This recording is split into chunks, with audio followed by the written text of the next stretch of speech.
All right, guys, we got a really important episode for you today. What I did is I went back and looked at some of our most listened to episodes of all time. And this episode with Hannah Matheson, our marketing director, was one of our most listened to episodes. The reason why I'm bringing it up is because we are having a live event May 20th and 21st, all around marketing. So I thought, what better time than repost an episode on how to market your rehab chiropractic practice here. So we still have a couple guest passes left. You can email me, coaching@strivetomove.com. Do not delay. I have to turn my list in to who is coming very, very quickly. And I hope you enjoy this episode. What's up, everyone? Welcome to the Business School for the Rehab Chiropractor. Class is officially in session. My name is Justin Rabinowitz, and I am a rehab chiropractor on a mission to teach you, a fellow rehab chiropractor, the exact tools and systems I've used to build my own successful rehab chiropractic practice so you can do the same. I hope you enjoy, and please subscribe. All right, Hannah, you are episode 2 of our Interview the Staff. We had great reviews from Lauren, and I think you guys are having a competition. We'll see who gets more downloads. Great. We'll see. I'm not going to say it yet. I might have a prize for the winner between the whole staff who gets the most downloads. So we'll see. We'll see who wins that. Here's where I want to start, though. You are a marketing director and have a lot of different roles. We could talk through that. But just to kind of let the audience know why we're doing this, as our mastermind members grow their business and their team, we have a way that we do it. We have admins, we have marketing assistants, we hire associates, we have salespeople. So we have a lot of different aspects of the business, which, coming into it as a rehab chiropractor, I never knew any of these things existed. And as I tell people about growing their own business, now I want to show who we have, that you are a real human and that you do exist, and how to grow someone into a role. And so what I want to do first, though, is I want to go back, because one of the hiring pieces of advice that I got early on was hire athletes. And if you can hire an athlete, hire a college athlete. And if you can hire a college athlete, hire a team captain of their college team, which is exactly what you've done and who you are. So it checked all the boxes. So before we go into the marketing side, because I think this is relevant, talk about your background as an athlete, and then I'll sort of tie it back. Yeah. Basically I swam my whole life, and it's interesting because now that I'm 5 or 6 years removed from, competitively swimming, I think about who I was when that's just what I did. And that was literally all I was. Like, my only identity was being a swimmer and swimming. I swam obviously from the time I was like a kid, like 5 or 6, up and, through high school, through college.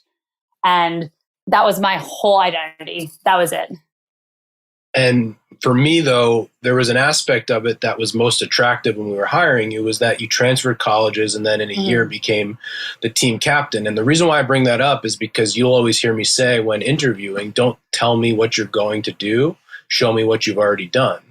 And so if I'm looking for somebody from an employee who's displayed leadership characteristics, which now you've done in our business, it's not surprising to me because you've done that already. And so was that always something for you, that you were always looked at yourself as someone that could be a leader?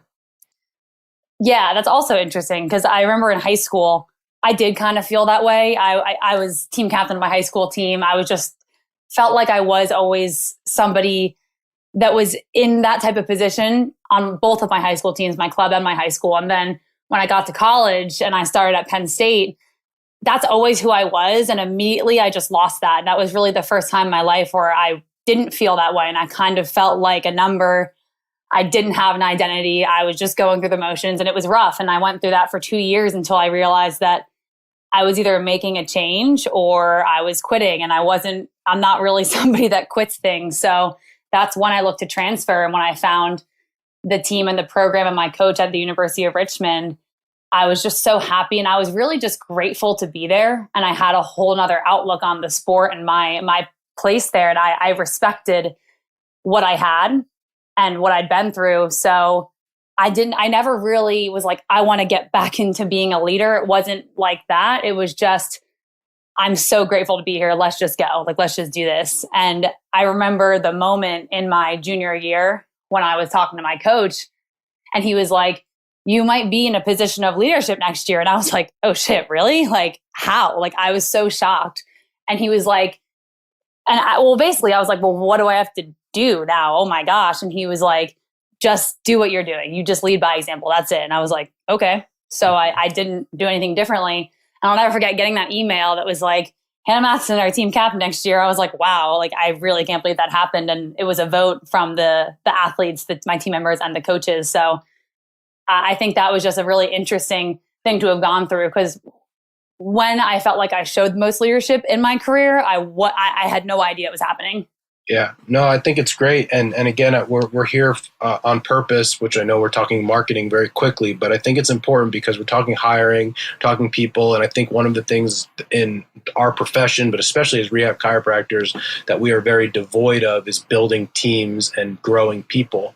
And if we do grow people, it's only clinicians. And so you, out of anyone that's been with us, has grown more than anyone, which is where I want to go back to. You know, when you started with us, you were a college grad, had a master's degree, but had never seen a Google ad, had never done really any marketing. But again, if I look back to what was the things that I thought was good, well, there was two.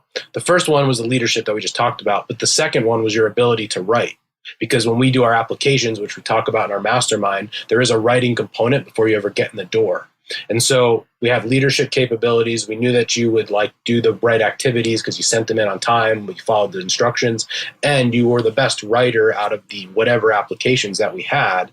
That being said, we hired you to be a marketing assistant, and you didn't know how to market anything from anything. So for our audience, go back, because I know every single one would be lucky to have someone like you. But other than the fact that you were moving back here to New Jersey and you found a job that was willing to hire you, what was it that was interesting that might be good for the audience of rehab chiros potentially looking to hire a marketing assistant at some point? Right. I thought you were going to call me out on my really awkward 6-month marketing plan presentation that I had to do for you. Listen, the bottom line with that was you again, it's like, the reality of that was we just wanted to see what you would come up with. I think you wanted us to go and market to college athletes. I think I did. But it was completely irrelevant, right? Mm-hmm. Again, it was more about the idea of putting something together than it was that I was not going to hire you because you didn't have the right plan. It would be ridiculous for me to ask you to come up with a plan because you don't know anything at that point. And it isn't an insult. It's the freaking truth. And so the idea was, again, will she actually go through and do it? Yeah, exactly. But yeah, back to the question. At that point, you know, the master's degree that I did was involved in sports, and that's all I really knew at the time. And I knew that I liked being around that field. And then once I was in that degree, in that master's degree, I realized, okay, well, maybe it's not like sports that I love. Like I enjoy watching a good football game, but I'm not really like that type of person. So I just wanted to do something that I felt a connection with and felt like passionate about. And when I found the job posting for Strive to Move, it was like interesting, you know, rehab, wellness, that whole idea of just helping people get back to doing the things they love. That was interesting, just the idea, because I was kind of getting to the point where I was like, I don't need to be in a college athletic department. That might not be the place for me, but just that whole vibe, that whole idea that we're going to be helping people do active things and be active. And at that point in my life, I'm not a competitive athlete anymore. I like to go to the gym. I like to stay active. And I felt like I resonated with the core values, truly. Good. And so when you got hired, again, teach the audience, someone calls me tomorrow and said, you had a marketing assistant on, I think I need some help. And I'm going to hire a marketing assistant. What the heck did a marketing assistant, what do they actually do? So what did you do when you were a marketing assistant? I just did stuff. I did tasks at the most basic level. Give us an example. Give us 3 tasks that you did. Well, the first task I think I had was to set up the podcast for the clinical practice. Didn't know how to do that, so I just figured it out. That was step 1. I think step 2 was sending out broadcast emails. I had to quickly learn our CRM system and just how to use it. So I just had to make sure that the emails went out on certain days. And then probably social was next, getting posts up on social. Not too much strategy. It was just making sure that something was done by a certain date. Yeah. That was it. Beautiful. Yeah. And so people ask all the time, you know, what should they do in marketing? And I want to do marketing. What do I do? If you're not doing anything, right, first we have to do something.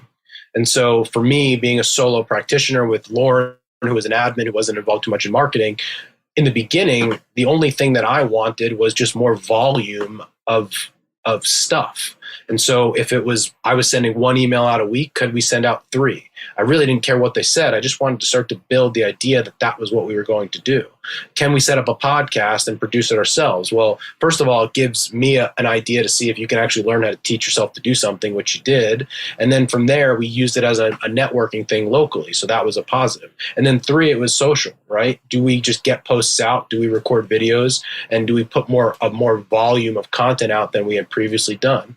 And as I always say, the difference between your last role and this role, marketing assistant versus marketing director, marketing assistant, your job is just to get the tasks done. Like the KPI was making sure that it was done on time when it was supposed to be done. And obviously we'll talk marketing manager now, where you're responsible for outcomes. But as you said, the first step was just to make sure that if we said Friday was the deadline, that it got done by Friday. Yeah, definitely. And so that was where we started with that. Now, the next part of the conversation is there was a moment or many moments along the way where we slowly progressed you from just making sure tasks got done as a marketing assistant, but then creating this managerial position where you sort of ran the department. And in your explanation, what is the difference between an assistant and actually managing the department?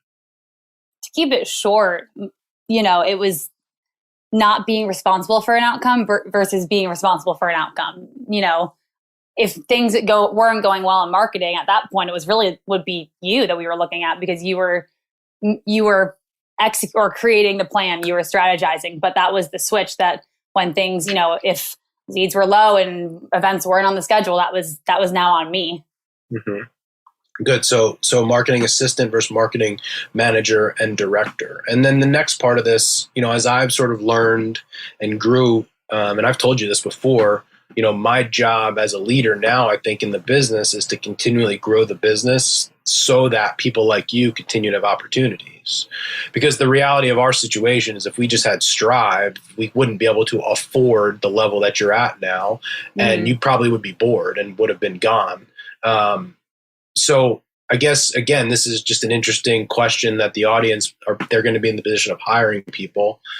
From your perspective as someone that started in a position and has grown, like what, as an employee, what is the reason why you stayed? What would make you leave? Like what advice would you give someone else that is hiring?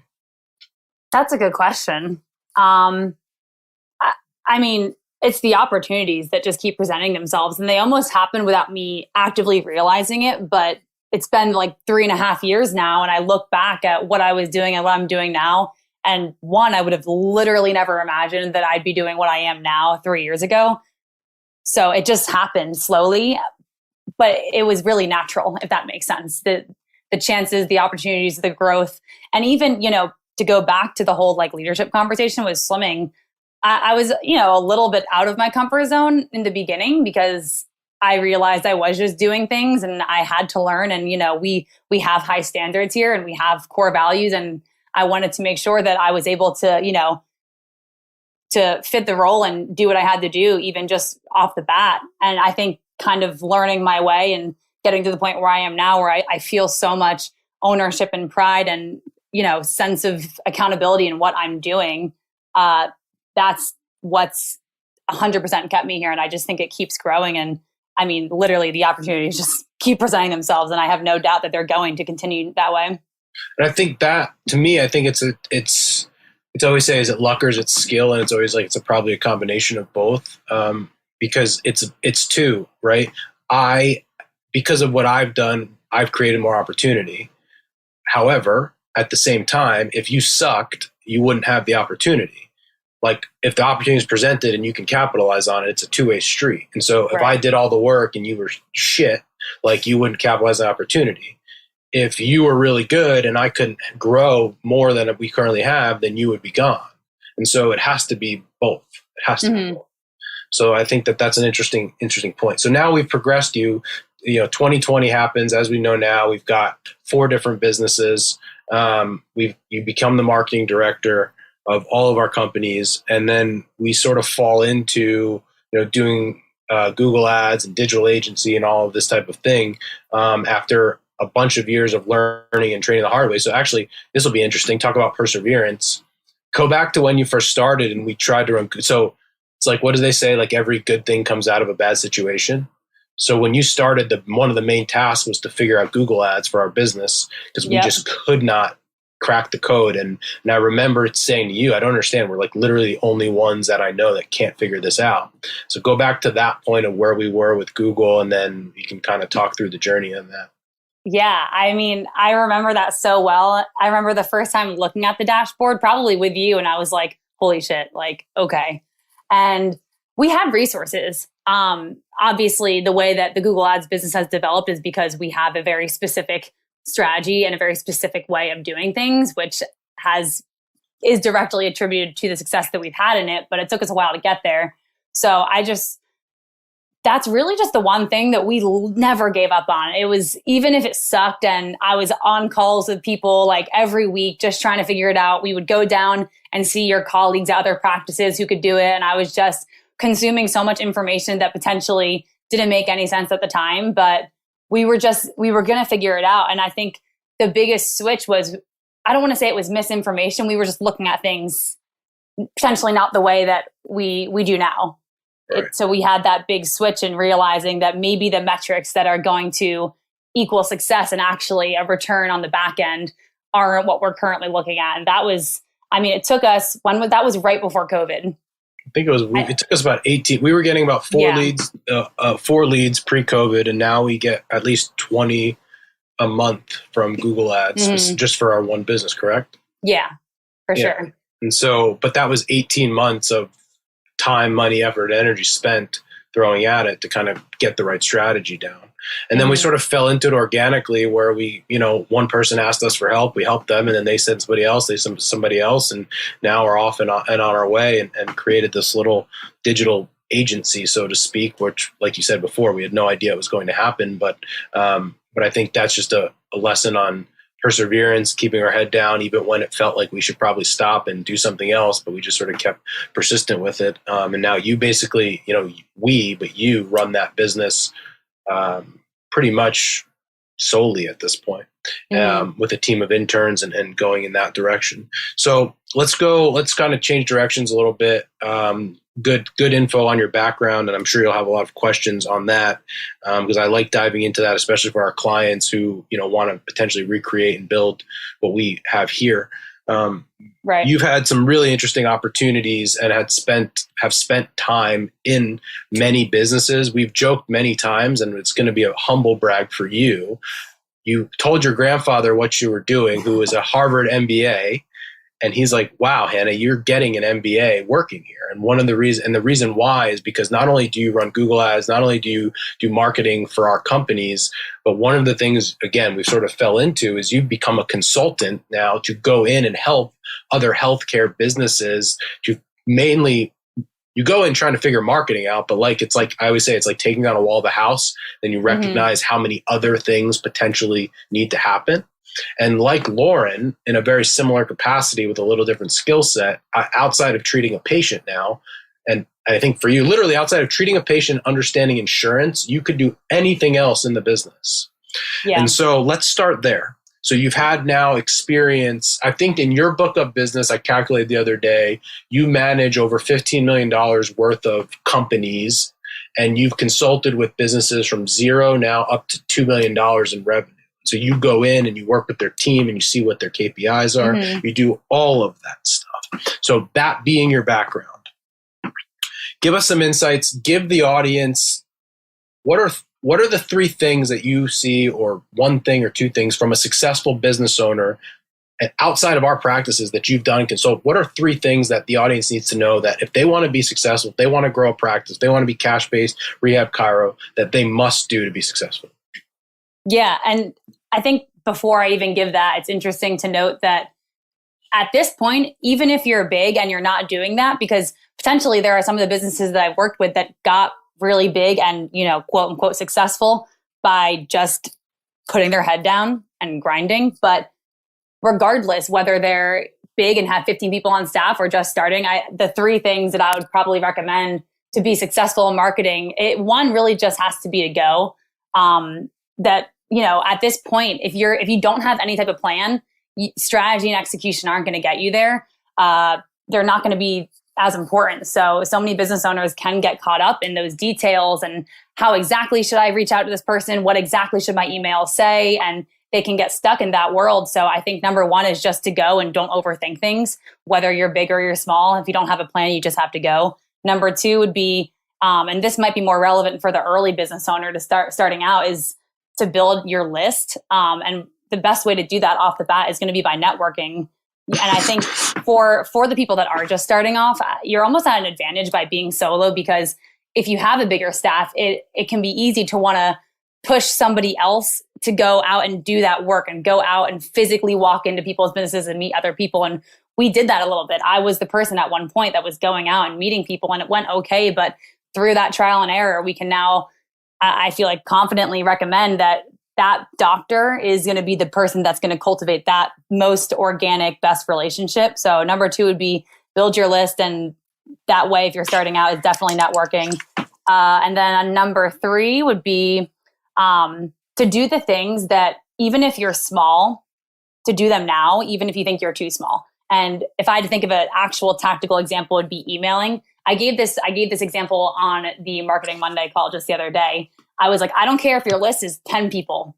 No, they don't know that they're on a list of 10 people. They have no idea. But getting into the habit of doing those things while you're small now is you're going to thank yourself later when you're big. I promise, because I've seen that. If you don't have the habits and the discipline to do the little things, send the weekly email now, it's going to be so much more challenging to try to implement that into a business that already has a million moving parts. So that's probably where I would recommend. Okay, so good. So you mentioned, I wrote these down, that in the beginning we just got to go. The second thing is work on list building and networking, and but the point there that we've experimented with, if possible, the business owner, the doctor should be the one to go to do that thing, because it's going to have more of an impact. And then the third thing is that don't think you're too small to do, to act bigger, so to speak. It's funny. I was futzing around on my phone because I was laughing as you said the first one. I was speaking to somebody this morning and we were talking about another business. And I said, what's going on there? Because I know that's kind of iffy. And he said, the business owner claims they over plan and under execute. I think he just gets lazy sometimes. He needs a hardcore action taker, which is the first thing that you said, right? They over plan and under execute. And so I want to stay there a little bit, because as we've learned, I think in business and in marketing, usually in sales actually too, most of the answers come after you started to do them, because you get feedback. And so it's like, we don't know what to do. And you think about our Google Ads business. How do we know what ad's best? I don't know. We test it. We have an idea, but then we run tests to see which one wins. And so it's the same thing. Like, we just have to go and test. Now we have a strategy and a plan behind it. But if we wait 3 weeks to figure out what the perfect headline is, we're never going to put the ad out. I would have had my data already within that. And so I think that's a really good point. And especially in our world, because I think one of the issues with the people that we work with is, unfortunately and fortunately, they're very, very smart. And they've gotten by most of their life by being very, very smart. The problem is, a lot of times that gets in the way of taking action. And in most cases, especially early on in business, put a metric on it, probably before 30 grand in revenue, you can make up for a lot by just taking massive action and just going, rather than thinking about how to do it and strategy and all of that. Okay, so we had just make sure we take action, build the list and do networking, and then don't think you're too small. So those are the three tips. What about those are the three. What about from a actual either business owner or marketing perspective? In your experience now, you've seen businesses just starting out, you've seen businesses that do over $1 million. Are there any commonalities that you see in the ones that have had success, or is it the same list that you just told me? I think, yes, the same list, but still that number one, the business owners that I've worked with who have grown the most, so much energy. Number one, and everybody has energy in different ways, but I feel like if you just lock them in a room and they had to, figure out how to grow their business, their brains would never stop moving. And I know people can't physically see me, but I'm like, my hands are moving. Like these people they just go. And everyone has that a little bit in their own way. There is no pausing. And it's really fascinating because potentially some of the business owners that I've worked with, you have that in your own way, but they show it in a very, very different way. So it's been interesting. What do you mean? Just the way that your brain works, potentially, I think you share obviously the same traits, but the way that, and I'm thinking of one person in particular, the way that their brain works, it's just a million miles per minute and just idea after idea after idea and no hesitation, almost to the point where someone might need to actually slow them down. And sometimes we've had conversations about how I can best help. And that has been me like, hey, listen, one step at a time. Like I appreciate that. But at that point, a business like that is going to, they need the strategy and they need the execution. And that's really where I came in to help. Whereas I think that's what got a business to, as big as that business is, and was just going and being nuts and not pausing. And that was awesome. But now to really grow, they're at that point where that's not going to get them anywhere else. It has to be planning, strategy, and execution 100%. And that's exactly what we did. And luckily it worked, and they're seeing the results, which I'm so happy about. But that's what I mean by that. Yeah, no, it's great. The line we always use, right? It's what got you here will get you stuck. And so some of the business owners, hopefully it's a good problem to have because they do take massive action, which means that they're going to grow their business quickly. But then at some point, what got them there, just taking swings over and over, potentially could get them stuck because they haven't built the team and the systems and the process and all that. I've always found, and you kind of do similar to me where you do consulting, I would always prefer to work with somebody who I have to pull more than I have to push. It's very hard. It's exhausting to have to push people to take action. It's much easier to be able to pull the reins back and maybe move them in a different direction. But if someone's got the energy and got it, I'm okay to sort of move them around and do that. And it's a similar thing, which again, I brought Ashton up on 2 of the podcasts, but with him, generally speaking, he has the energy and he'll go and do. Mm-hmm. And sometimes we could just have conversations about maybe the strategy behind it. But what I appreciate about him is that he's willing always at this point to just go and go and go. And I don't have to like pull him along, right? He wants to go. I might just have to direct him in a way. And that's 10 out of 10 times. I'd much rather have that. Have you found similar? Yeah, 100. I was just sitting here thinking 100%. Especially with even just Google ads, there are the same quality, just the people that are willing to put their head down, go, and not overthink are willing to stick around for the process, because Google ads is quite a process. There's a ton of testing. That's why we say the initial onboarding process takes around 3 months. We have to set everything up and then we need to test. And I found that the people who have that quality and are okay just to put their heads down and go and figure it out, they're okay to stick around. And really, the longer you do Google ads, it just gets better. The account that I've had the longest, I do truly believe have the best results at this point. And I find the people that maybe don't have so much of that maybe are a little bit more reserved and I would have to pull, that's a lot harder. It's a lot harder in the beginning. Got it. Okay. All right. We're going to create a scenario here. You're supposed to say, cool. No, you're supposed to say, great. All right. So Hannah, we have a brand new grad chiro. Let's pick a city. Austin, Texas. They just moved to Austin, Texas. They just graduated. We're sending Hannah down to Austin for the next 6 months. Then you are going to be the person that's going to help this person you're going to do everything for this business other than treat the patient. Where do you start? Okay. Where do I start? Well, if they have any numbers, number one, we've got to make sure that we're keeping track of numbers. And we haven't started. We just started. We're launching. Okay. So then number one, we have to have some sort of system to track. I think that would be. What do you mean? What does that mean? Track what? As simple as a spreadsheet. We've got to track leads. We've got to track where they're coming from, what they're saying, where they're stopping in the process, everything. So we obviously have our lead spreadsheet that has, the basic information. Why though? Source. What's important about it? What's important about it is that we need to get some data to be able to set goals and then plan for the future. Number one. And even if that plan is, like we said, the theme is just going, if we aren't keeping track of things, especially leads, those types of numbers in marketing, we're not going to be able to really effectively plan for growth later. And that's something that I have seen with people that aren't keeping track. It's hard to make decisions if you're not starting off with some sort of system to make sure you know exactly how many people are coming in each month, where they're coming from, where they're getting stuck in the process. So I would do that first. Okay, so just to give it some context there. So what you're saying is we go to Austin, we're opening up, and we start to network and make connections and potentially get patients from it.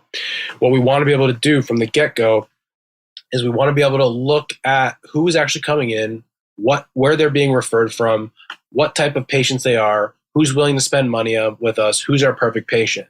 Mm-hmm. And if we just go based on what we think or we feel, we're probably going to come up with a bad solution to a problem that might not even exist. And so, Hannah, what you're saying is that if we can go back after month 1 and we made 10 connections and got 2 new patients from it, it would be nice to go back and say, we made 10 connections and both of the patients came from the CrossFit gym down the street. Okay, where do we go for marketing in month 2? Well, are there other CrossFit gyms? Because it seems like we work with that population. It doesn't mean we throw the rest out the window, but at least we have a direction now to move in based on even the little bit of data that we have.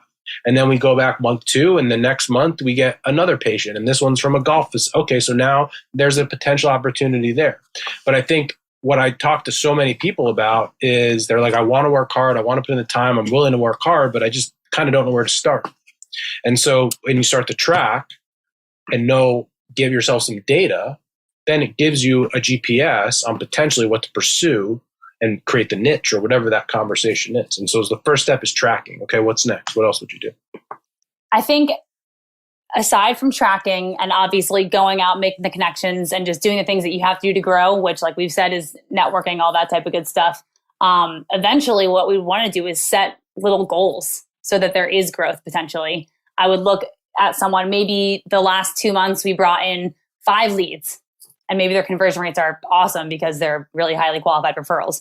Okay, yep. So then what's potentially the next goal we're going to look at? Is it 15 leads? So we now have the numbers of where we are because we tracked and we just took action because that's step 1. And now we're setting a small goal for growth. So that would be step 2. I'd say, okay, well now we have this goal, and to jump the gun and go into step 3, we know it's okay, well, what's the gap between 5 and 15? It's 10 leads. Where can we find 10 leads? And that would be where we can look at what we've done and which connections have we established that, have been great leads, great patients. What do we have resource wise? Is it just, our one doc, which most likely it is. So are there different things that we can add? And we're not it's nothing crazy yet. Like we're not totally going like wild strategy here, but it's just the simple things. And back to my other point about doing these little things while you're small, and potentially when you only are having 5-10 leads come in, if you get into the habit of this now, it's just going to be easier when you do have 30-50 leads coming in. So the point here that I want to make sure that we're aware of, and it's interesting hearing you speak because you have a little bit of the curse of an expert and that it just makes sense to you that we should go get leads, because the chiros listening to this, they're like, what the heck's a lead? I just need new patients. Yeah. Right. True. But you're speaking from a marketing perspective, and this is the proper way to think, right? Because the only way to get more new patients, is to get more leads. And so we call this top of funnel, right? Mm-hmm. So Hannah, what you're saying, which is 1,000% correct, because it goes back to being your number one thing is just go. Because what we want to say early on is we just need to take massive action. Well, how are we going to know we're taking massive action? Maybe not by the amount of patients we're getting, because that involves a sales process and strategy to get them at our prices are right. But what we're saying is the metric of success could just be getting more top of funnel. So if we got 5 leads because we went to meet Sally at the CrossFit gym and we had a BNI meeting and we did this, well, we want to triple that. And so if we just do triple the activity, there's a chance we get triple the results. Now, again, at any level, it's not hard to understand. If you had 5 of something and if you had 5 leads and it got you 2 patients at the bottom of this funnel, if you had 15 leads, there's a chance that you could get 4 patients or 5 patients. So almost inevitably, if you increase the volume on the top end, you're going to get more at the bottom end. But I think it is important for the audience to notice how a marketer thinks about these things. It isn't about increasing the volume of new patients. That's the outcome we want. But what's the first step, which is exactly what you just said, can we just increase the lead volume at the first step so that we have more of a chance to get patients at the back end? Yeah. And I think the way you put it is exactly right. Potentially in the beginning, it's not outcome based. It's not that we need 15 or 20 leads. It's that, well, if we spend 2 hours networking and that got us where we are, can we spend 4 hours? Can we spend 8 hours? And we can reasonably expect that will get us to the point. And that's what could come before we are really outcome based. And nope, all right, now we need 30 leads a month. What's the gap? I think we see this all the time, right? You see this all the time. Almost without fail, if someone isn't getting the results that they want, the first thing we check is how much time are they dedicating to it. And can't think of one time that it's happened like, oh, we're not getting any past patients to reactivate. And it's like, well, how much time a week are you spending? Well, I just do it when I have time. Well, of course not. But if you dedicate an hour a week to it, now let's go and check the outcome. Well, I haven't had any referrals. Well, how much time are we spending to build the referral relationships? Well, I'm busy. Okay, but you're not spending the time to do it. And so again, this is just a golden nugget for you guys in the audience. If you're struggling with something, the first thing to go back and look is how much time are we actually dedicating to doing it. We see that in our own practice too. It's a relatively complicated entity. There's a lot of moving parts, a lot of people involved. And almost without fail, when we focus on one thing, we get a result with one thing. If we don't have a specific outcome, guess what? We don't get results with that thing. And so to your point before about growing, whatever problems you have when you're small, they're just going to compound and get bigger. They don't go away. Yeah, right, so definitely. that was two. Is there a third one? Or the first two were pretty damn good. I kind of touched on it. I would have said, if we are setting, even if the metric is hours spent doing something, or if it is total leads, just recognizing what that gap is and what we have to do to close the gap. And something that I've talked about on the mastermind calls, and we've talked about at Strive and really everywhere, is just, if we can't do this on paper, it's not going to work in person. So making sure that potentially we have a conversation. Okay, if let's say you're already putting 5 hours in and we want a triple action, that means 15 hours a week. The conversation will be, well, can we reasonably do this? It could be yes, but it also could very much be like, no, I literally can't do this. Okay, well then we can't rely on that to get the results we want. So what are other options? Yeah, no, it's brilliant. Brilliant. All right, let's go change gears one more time. Obviously, you have clients that do Google and CRM and all of that. And, I know you get some frequently asked questions. I guess we'll just start with when a new business owner that's getting started or an established business owner, when do you recommend that they implement a Google ad strategy? And I will, again, just give a lesson on this. I think if we've learned anything about being in any business, doing proper sales is also telling someone when it won't be the right time and right fit.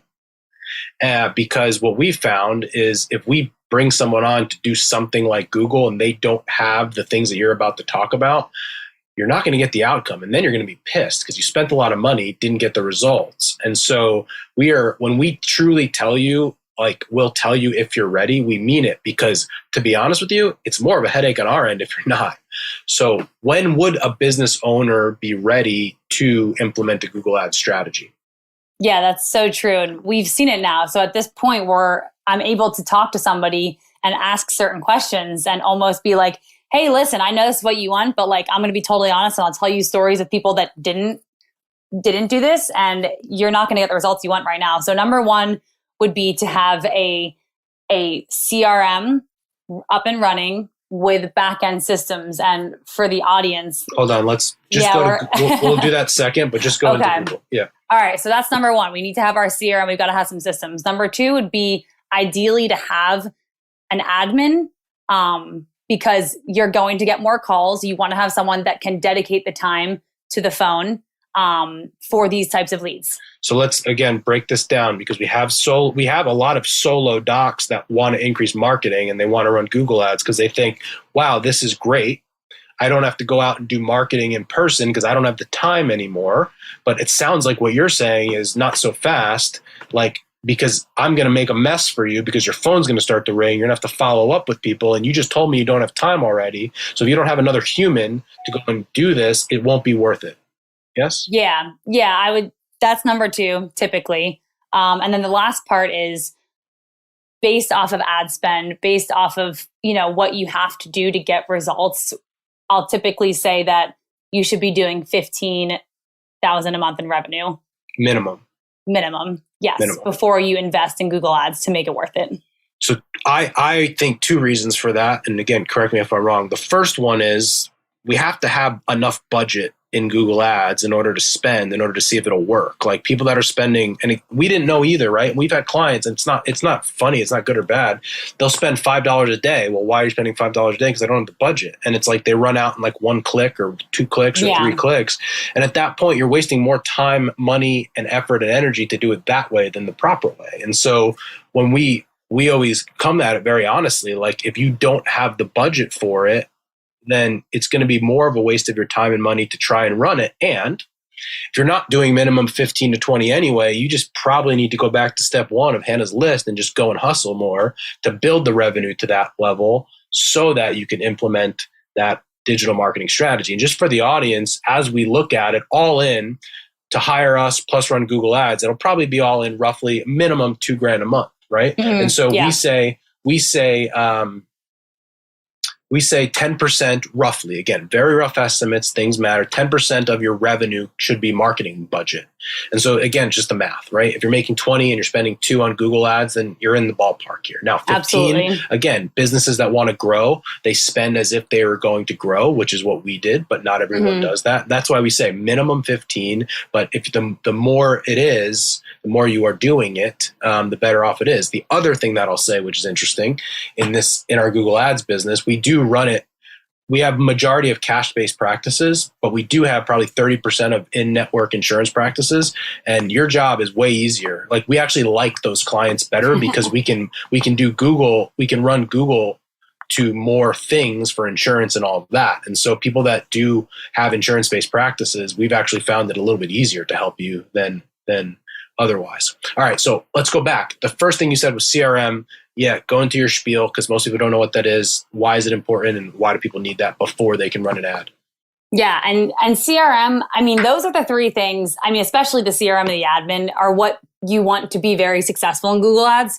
CRM is, I think, the number one that you really can't do it without and do it properly without, because CRM is going to be your best employee that you have. It's going to do everything for you. It's going to take so much time off of your hands. It's going to automate the process that your leads are going through. And it's going to make sure that this new influx of cold digital leads that are coming into your pipeline are getting nurtured at every step of the process. And these are going to be different leads than you've ever experienced. A Google lead is a much different ball game than Why? Because they don't know you. Potentially, we'll say this with, when I talk to Lauren, there's always a couple different types of Google leads. There's the person that when we ask, how did they find us? They say, oh, I Googled you. And we'll say, well, what made you call? And they'll say, I read your reviews and oh my gosh, I was so impressed. That's a little bit different. They're still cold. They weren't referred. So no one told them that they have to come see us because we're literally the greatest thing in the world. But potentially we're like, okay, well, at least, they saw some social proof. Whereas there's always the people that are like, I Googled Cairo near me and you are the closest to my house. Now we're like, okay, well, they literally have there's nothing that has now separated us from the guy down the street. Like we've got a job to do. So you need that system and, the things in place to make sure that you're ready to take on that kind of lead and give yourself a chance. Because if you're bringing in leads like that and you have no systems, you have no admin, you have nothing ready to go to help nurture these people, it's not going to work. It's going to be unbelievably challenging. See if you can do this in a way that actually makes sense, because it's going to be hard to explain this. Because people, if you think about it, that don't know the back end of this, it's like explaining it to like a second grader, and it's not an insult. It's just we don't know it. But let's just walk someone through the process a little bit, right? To like, okay, so I'm online, I'm looking for a chiropractor. I see Strive to Move's ad. I click on the ad. It then takes me to what we call a landing page. Okay, so take it from there and why a CRM matters at that point. That someone would be like, oh, because right now, I think it's one of those things where CRM, I know, every single one of us as consumers has experienced CRM and in our inbox and our email and all of this, we've seen it, but how does it actually work from your perspective if you were explaining it to a chiro that's out there that has no clue what you're talking about? Yeah, absolutely. So if you submit a lead form on our landing page from let's Google, go back. So they click on an ad. An ad brings them to another website. It looks like a website, and there's a box there. It says fill out your information to make an appointment or whatever. Yeah. So they put their name, email, phone number. They click the button. What happens next on the back end? So the next thing that they're going to see in our system is another page, and it says, congrats, you have one more step to securing your first free session, which is that DV. And we encourage them. That next step is the CRM working. Because again, it's funny. We all have gone through this, but it's just part of our whatever. That second page just appears out of thin air when we're getting on Amazon, and it doesn't. It needs to be built out. It needs to be housed somewhere. It needs to have a sequence, and someone minion in the back has to be doing it. Yeah, exactly. And from there, a couple different things happen. So that page is important because there's a calendar on it. And we encourage someone to potentially book a specific time to speak with Lauren or Sophia, our sales team. Now, if the Google lead decides not to book their call, because many of them do, the CRM is going to work its magic and be like, hey, this person did not book their call. They're going to get a very specific set of emails for people that don't book calls. And we are going to encourage them to book calls and encourage them to get in touch with us. So that's one thing. Now, if the person does do what they're supposed to and pick a time on our calendar and actually book their call, they're going to get a different set of emails. So the CRM is just working in the back, basically sitting there waiting for someone to make a decision or not make a decision and send them into the right funnel, into the right sequence to make sure that they're always absolutely getting the right thing that they need. And it's even to a point where I have it timed out. You've got 15 minutes to book your call before you get your first email that's like, hey, so-and-so, congrats on filling out your form. The next step is to book a call. Do it right here. So if within 15 minutes they didn't book their call, they're getting that email without fail. And that could literally be happening at 3 a.m. in the morning because it just happens automatically. It's not happening because I went in and sent the email. That's the biggest part. Right. And so, we're sort of in the throes of building this out so that the audience, and just to kind of give a preview, we are building this out to allow all the things that you just talked about that we run in our own practices. We are eventually going to have a program for the audience to be able to utilize in their practice as well. We're literally in the throes of that right now. So if it sounds complicated, the good news for the audience out there is you won't have to do it yourself because we've done all the bullshit behind the scenes to make it work. And we're currently in that process. But, I always look at the more efficient a business is, that you shouldn't know how complicated it is, but you start getting into the back end of some of these things that can help your business grow. And so, I think that something like this automated system, the CRM system, even if you're solo, right, it can act as your best employee. Because even from something so simple as a welcome sequence. So something like if someone books an appointment with us, talk to the audience about what happens in the CRM to ensure that they show up when they're supposed to, that they have an intro to the clinic, that they have more information, that all of these things happen to give us a better chance. I heard this the other day, Hannah, you'll find this interesting. They said 20% of the sales happens in person, 80% happens everywhere else. And CRM is the 80%. Yeah. And so when we sell something for a package, $3,000, $4,000, $5,000, right? It's like, well, what did you say? It's like, well, maybe that's actually the 20%. 80% was all the other things that happened that allowed us to do it. So give someone an example in our world. What happens if said Justin books an appointment with Strive for next Tuesday? Yeah. So if you book your discovery visit, let's say that's the first step that you're going into, you're going to get a couple different emails. The first email you're going to get, actually, not to overcomplicate things, it's interesting. You're going to get an email, most likely from the person that you spoke with, and it's actually going to look unbelievably customized because of the magic that the CRM can go into. And I'm not going to confuse people by going into that, but it's going to literally say, we spoke about your back pain that you have at your specific gym, and your specific goal is to, get back to whatever the heck you want to do. So it's a very customized email, step number one, and that's all automated. The next thing is going to be a welcome from the business owner to give them a little bit more background, just make them feel like they're a part of the family. To be totally honest, we are talking about adding more to it. They will get something, obviously, before the appointment, 24 hours, an hour before. That's all automated as well. And then at that discovery visit, and this is where I think it's also relevant, is whether they move on to the next step or they stop there, there's going to be 2 different sets of emails. Absolutely. Like, not even just emails, everything. Emails, reminders to call, automated text messages, literally everything. And when we come up with these systems, sometimes I work with the sales team and I'll joke like, the sky is the limit. Just imagine in an absolute perfect world, what do you want to happen here? And we'll just make it happen. And it just happens automatically and it's beautiful. So, and the businesses that are willing to do it longer and spend more time on it are the ones that wins. And we had a few weeks ago a patient that said no 7 months ago, but we have a sequence built out that this lady was getting emails, I don't know, weekly, a couple times a week, every day.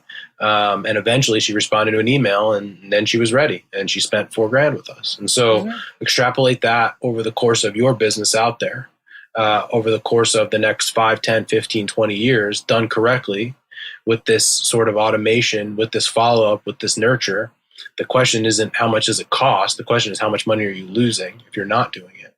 And, as I look in more of the business coaching side, and you think about it the same way, I'm just obsessed over figuring out how to continually help our clients and customers to grow their business. And we keep coming back to doing CRM, except we know that it would take them 4 or 5 years to go and build it themselves, which is why we're just going to put it on our backs and do it, and then eventually have that for everybody else. So just as a preview for everyone, you'll have way more information in the future about that. But I think it's just a good lesson for everyone to understand the power of the technology so that we can continually grow and scale our businesses as we see fit. All right. So before we wrap up, Hannah, any final closing thoughts, or you tell me? Actually, yes, because when you were saying that, I was thinking the one thing that we didn't really touch on is just the whole idea of consistency and how important that is in anything you're doing in marketing. Because a lot of what you do, especially in the beginning in marketing, could be sending weekly emails. We call them our broadcast emails. It could be reaching out to people.